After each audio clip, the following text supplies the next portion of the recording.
ఆ సినిమాలోని పాటలు అన్నింటిలో బాలయ్య బాబు చాలా బాగుంటాడు. అంటే ఆయన కోసమే టైలర్ మేడ్ సినిమా అది మీరు ఛాలెంజింగ్గా తీసుకొని చేశారు. తర్వాత నర్తనశాల కూడా వాళ్ళు ఆ సినిమాను కూడా బాలకృష్ణ వాళ్ళు అనుకున్న దానికి కూడా మీరు కొన్ని పద్యాలు నేను ఒక 3 పాటలు కంపోజ్ చేసాం. బాలయ్య బాబు ఇంట్లో కూడా కొంత 1 వీక్ ఎంత కూర్చున్నాం. వైజాగ్ వెళ్ళాం, వేటర్ గారు నేను 3 పాటలు రెడీ చేసాం. అదే అనుకోని పరిస్థితుల్లో అది మొన్న మధ్య నేను మెసేజ్ పెట్టా బాలయ్య బాబుకి, బాబు మీరే డైరెక్ట్ చేయాలి, మీరు మళ్ళీ ఆ సినిమా చేయాలి. ఆయనకి డైరెక్ట్ చేయాలని ఒక మంచి ఇది ఉంది ఆయనకి. ఎన్టీఆర్ చేశారు కదా. అవును. అండ్ ఆయనలో మంచి డైరెక్టర్ ఉన్నాడు బాలకృష్ణలో, no doubt at all. He can do it. ఇవాళ కాకపోయినా రేపైనా చేస్తే సంతోషించింది ఆయనే. నేను అటువంటి డైరెక్ట్ ఆయనకి మొఘల్ ఆజం అటువంటి సినిమాలంటే ఇష్టం ఆయన. సో తండ్రి ఆల్రెడీ డైరెక్టర్ కదా, ఆయన ప్రూవ్ డైరెక్టర్, ఆ బ్లడ్ ఉంటుంది దాంట్లో. ఆయన ఎప్పటికైనా చేస్తాడు గ్యారంటీగా. నర్తనశాల మళ్ళీ రివైవ్ చేసే అవకాశం ఉందా? చేస్తే బాగుంటుంది. నేనే మెసేజ్ పెట్టా, ఏమంటారో తెలియదు. ఆయన ఏమన్నారు దానికి? ఆయన రిప్లై ఇవ్వాలా. అంటే ఒకటి ఛాలెంజింగ్ తీసుకుని చేయటమే. నర్తనశాల మళ్ళీ చేయకూడదని అదేం లేదు. అదే ఇప్పుడున్న టెక్నిక్లో అప్పట్లో అంటే వేరే విషయం. ఇప్పుడు టెక్నాలజీ ఉంది కదా, టెక్నాలజీని కూడా పెట్టుకుని అద్భుతంగా చేయొచ్చు. పై బాలబాబు కూడా బృహందల క్యారెక్టర్ ఒక ఛాలెంజింగ్ క్యారెక్టర్ కదా. అవునవును. మా కురూపి క్యారెక్టర్ చేయలే, చేశారు కదా, అద్భుతంగా చేశాడు ఆయన. సో అటువంటిది ఆయన పండించగలని నా నమ్మకం. సరే, జూనియర్ ఎన్టీఆర్ ఫస్ట్ సినిమా బాలరామాయణకి మీరే మ్యూజిక్ చేశారు. అప్పుడు చాలా 10 ఏళ్ళ 9 ఏళ్ళ పిల్లగాడు కదా, 11. అతనితో అప్పుడు అనుభవాలు ఏమైనా గుర్తున్నాయా? జూనియర్ ఎన్టీఆర్ ఎలా చూడాలి? జూనియర్ ఎన్టీఆర్ నా ఒళ్ళో కూర్చునేవాడు. ఇప్పుడు నేను ఆయన ఒళ్ళో కూర్చోవాలి.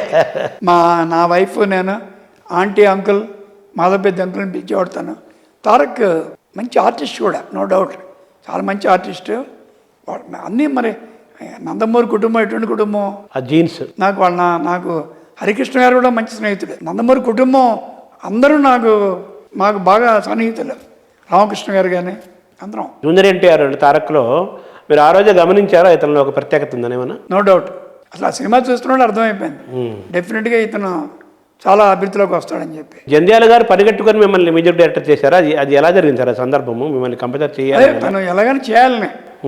తను దానికి ఏమన్నానంటే, శంకరాభరణం ఇప్పుడు నేను రైటర్ని, నేనే కనుక డైరెక్టర్ అవుతే నాకు ఎంత పేరు వచ్చేది, అలాగే నువ్వేమో మ్యూజిషియన్వి, దాంట్లో నువ్వే కనుక ఆ సినిమా మ్యూజిక్ డైరెక్టర్ అవుతే ఊహించుకో అన్నాడు. అది అసలు ముందు సర్లేరా చేద్దాం. అది ఎప్పుడో 80 కదా. అవునవును. 8 ఏళ్లకి మ్యూజిక్ డైరెక్టర్ అయిన తర్వాత. అంటే మిమ్మల్ని చంద్యాలది మిమ్మల్ని ఒరే అనుకునే స్నేహం ఎలా అనుకునే ఫ్రెండ్స్. అంటే బయట 10 మందిలో అవును కాకపోయినా సభా మర్యాద. నేను మా అన్నయ్య అంటే చాలా ఇష్టం తనకి. తర్వాత అంత గొప్ప గొప్ప మాధుర్య ప్రధానమైన పాటలు ఇచ్చి సూపర్ హిట్స్ ఇచ్చిన మీరు మళ్ళీ ఎందుకు తర్వాత తగ్గించుకున్నారు సార్ సినిమాలు? నేను తగ్గించుకోలే, నేను బిజీగా, నేను ఎప్పుడు బిజీయే. ఈటీవీకి వెళ్ళిపోయాం కదా, ఆయన బాపిరెడ్డి గారు పిలిచారు, మీరు వర్క్ చేయాలని. వర్క్ చేస్తున్నా. అది చేస్తున్నప్పుడు కొన్ని సినిమాలు చేశానండి, కొన్ని సినిమాలు చేయడం జరిగింది. కానీ బయట వాళ్ళు ఏమనుకుంటారంటే టీవీ మ్యూజిక్ డైరెక్టర్ ఏదో ముద్ర వేస్తారు అంతే కదా. సో అందుకని నాకు కొన్ని సినిమాలు చేశా. పైగా నేను ఎవరిని కలిసేవాడిని కాదు, మెయిన్ అది ప్రాబ్లము. ఏదైనా వచ్చేదేదో ఆ టైంకి అది వస్తుంది, భగవంతుడు ఇస్తాడు. ఇప్పుడు ఎలా వచ్చింది? ఇప్పుడు మా మనోడి రూపంలో రావాలా మళ్ళీ.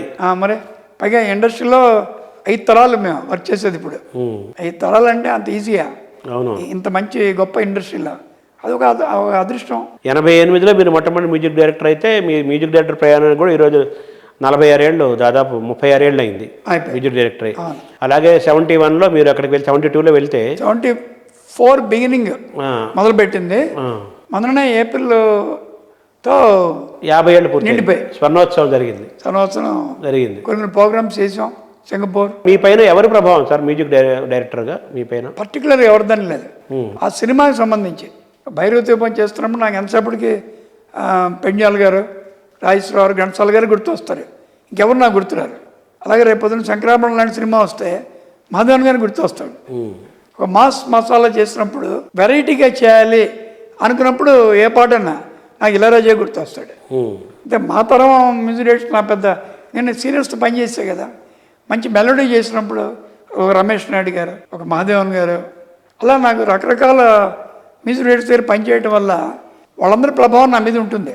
అంటే ఇళయరాజా ఒక ట్రెండ్ సృష్టించారండి, ఒక న్యూ ట్రెండ్ నో తీసుకొచ్చారు. డౌట్. ఆయన ఒక మ్యూజిక్ డైరెక్టర్గా, ఒక మ్యూజికాలజిస్ట్గా మీరు ఆయనలో గమనించిన ఏంటి సార్ ఆయన ప్రత్యేకత? ఇళయరాజా ఆయన ప్రత్యేకత ఏంటంటే ఒక పాట ఎంత అద్భుతంగా చేస్తాడో దాని బ్యాక్గ్రౌండ్స్ కూడా అంత అద్భుతంగా ఉంటాయి.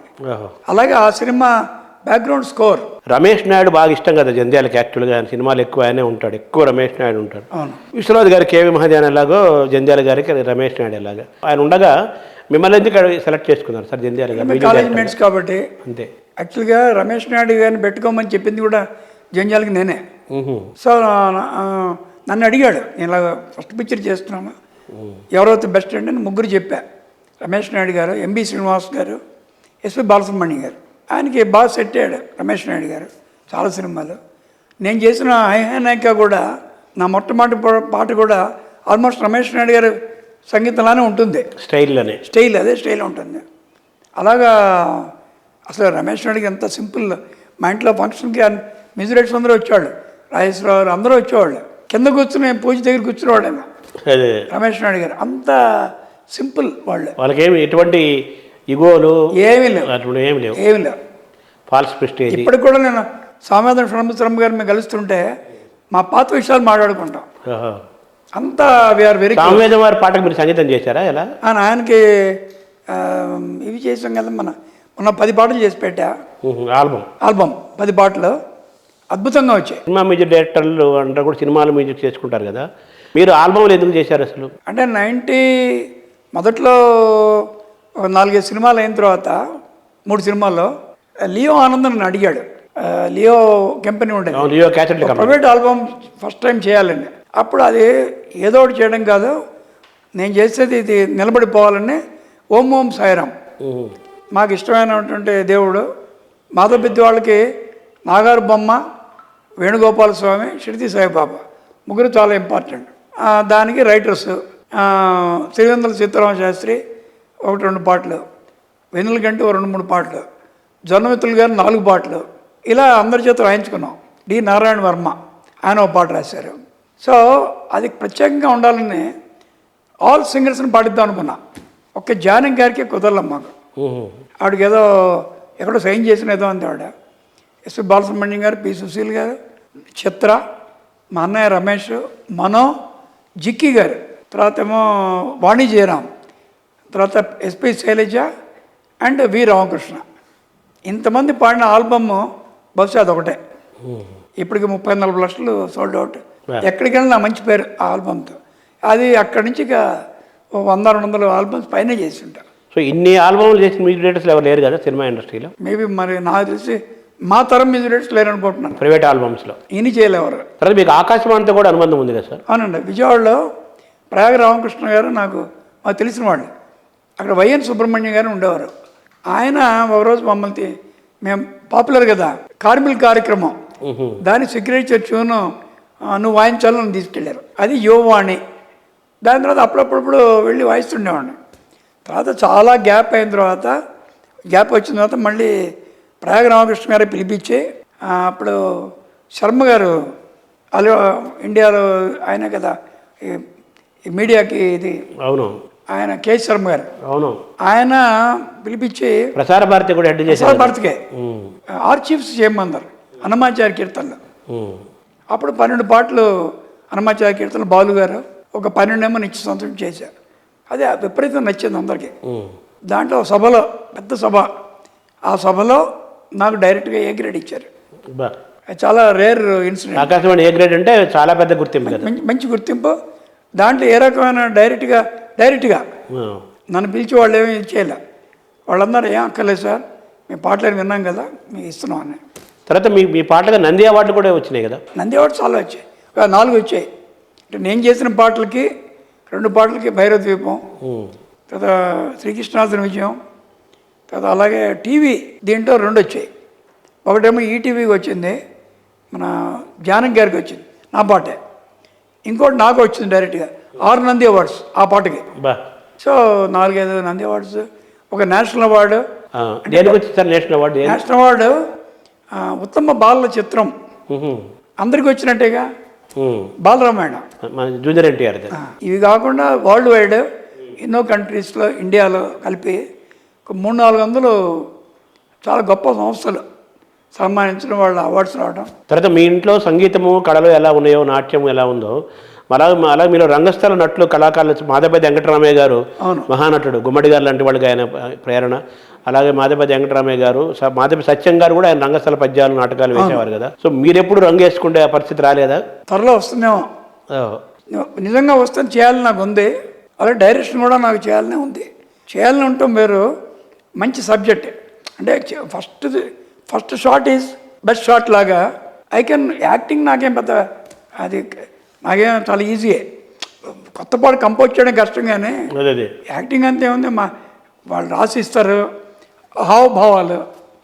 ఇప్పుడు నేను చేసింది కూడా మనం యాక్టింగ్ లాంటిదే కదా. అది నటిస్తాం, జీవితమే నటించడం కదా, నటన కదా.